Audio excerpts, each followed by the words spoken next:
അങ്ങനെ ദേ വീട്ടിലെത്തി രാവിലത്തെ ബ്രേക്ക്ഫാസ്റ്റ് കഴിച്ചുകൊണ്ടിരിക്കുകയാണ്. എൻ്റെ വെഡ്ഡിങ് സ്റ്റോറി 2 പാർട്ടായിട്ട് ഞാൻ വീഡിയോ അപ്ലോഡ് ചെയ്തിട്ടുണ്ട്.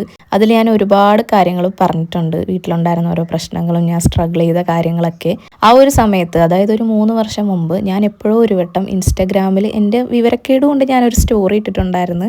എൻ്റെ വീട് നരകമാണെന്നും പറഞ്ഞ്. അത് കണ്ടിട്ട് കുറേ പേര് എനിക്ക് റിപ്ലൈയും തന്നിട്ടുണ്ടായിരുന്നു കേട്ടോ. ഒരിക്കലും അങ്ങനെ പറയരുത്. സ്വന്തം വീട് സ്വർഗ്ഗമായിരുന്നു എന്ന് എപ്പോഴെങ്കിലും നിനക്ക് തോന്നുന്ന ഒരു സമയം വരുമെന്നുള്ളത്. അന്ന് ഞാൻ ഡിപ്രഷൻ്റെ മുൾമുനയിൽ നിൽക്കുന്നതുകൊണ്ട് തന്നെ അത് ഞാൻ വലിയ കാര്യമൊക്കെ എടുത്തിട്ടില്ലായിരുന്നു കേട്ടോ. ഇപ്പോൾ എൻ്റെ ജീവിതം ഞാൻ അന്ന് പറഞ്ഞത് ഏറ്റവും വലിയ തെറ്റായിരുന്നെന്ന് എനിക്ക് തന്നെ മനസ്സിലാക്കി തന്നിട്ടുണ്ട് കേട്ടോ. അന്ന് ഞാൻ സ്വന്തം വീടിനെ നരകമാക്കി ഉപമിച്ചെങ്കിൽ പടച്ചോനെ എനിക്കുള്ള കുഞ്ഞു കുഞ്ഞു ശിക്ഷകളൊക്കെ തരാൻ തുടങ്ങിയിട്ടുണ്ടായിരുന്നു. ഇതെനിക്ക് മനസ്സിലാക്കി തന്നത് എൻ്റെ വീട്ടിലേക്ക് വരാനുള്ള അതിയായ കൊതിയാണ് കേട്ടോ. ഒരു 3 മാസം ഞാൻ എൻ്റെ വീട്ടിൽ വന്നിട്ട് വീട് പണിയും തിരക്കൊക്കെ ആയിട്ട് അങ്ങനെ ബിസി ആയിട്ട് നിൽക്കുമായിരുന്നു. നമ്മുടെ വീടെന്നും നമ്മുടെ വീട് തന്നെയാണ്. ആ ഒരു റിയലൈസേഷൻ എനിക്കിപ്പോഴാണ് വന്നത്. എന്ന് നമ്മുടെ വീട് നമുക്ക് സ്വർഗം തന്നെയാണെന്നുള്ളത്. ഞാനാണെങ്കിൽ ടോട്ടലി ഒരു 100% ഹസ്ബൻഡ് അഡിക്റ്റഡ് ഗേളാണ്. അതുകൊണ്ട് തന്നെ എൻ്റെ കല്യാണം കഴിഞ്ഞിട്ട് ഞാൻ ഒരുപാട് നാളൊന്നും എൻ്റെ വീട്ടിൽ വന്ന് നിന്നിട്ടില്ല.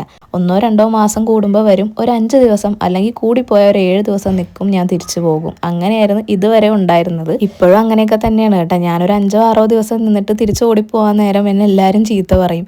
ഇത്രയും ദൂരത്തുനിന്ന് വന്നേല്ലേ, നിനക്ക് വണ്ടിക്കൂലിയെങ്കിലും മുതലാക്കി ഒരു 2 ആഴ്ച നിന്നൂടെ, അല്ലെങ്കിൽ 1 മാസം നിന്നൂടെ എന്നൊക്കെ ചോദിച്ച്. എനിക്ക് തോന്നുന്നു കല്യാണം കഴിഞ്ഞിട്ട് ഇത്രയും ഒരു ഗ്യാപ്പ് എടുത്തിട്ട് എൻ്റെ വീട്ടിൽ വരുന്നത് ഇത് ഫസ്റ്റ് ടൈമാണ് കേട്ടോ. അപ്പോൾ അത്രയും നാൾ കൂടി വന്നതല്ലേ, കുറച്ചധികം ദിവസം നിന്നിട്ട് പോകാമെന്നുള്ളൊരു പ്ലാനിലൊക്കെയാണ് വന്നത്. ഇനി എൻ്റെ മൈൻഡ് എന്താകുമെന്ന് അറിയില്ല. പിന്നെ ഞാൻ എൻ്റെ കെട്ടിയവനോട് പറഞ്ഞിട്ടുണ്ട്, എനിക്ക് കാണാൻ തോന്നുമ്പോൾ ഞാൻ വിളിക്കും, ഒന്ന് ഇങ്ങോട്ട് വരണേ എന്നൊക്കെ പറഞ്ഞിട്ടാണ് വന്നത്. എനിക്ക് എന്തൊക്കെ പ്രശ്നം വന്നാലും സങ്കടം വന്നാലും എൻ്റെ ഒരു സമാധാനമായിട്ട് ഞാൻ കാണുന്നത് എൻ്റെ കെട്ടിയവനെയാണ് കേട്ടോ. അതെന്നും പടച്ചോൻ അങ്ങനെ തന്നെ നിലനിർത്തി തരട്ടെ എന്നാണ് എൻ്റെ പ്രാർത്ഥന.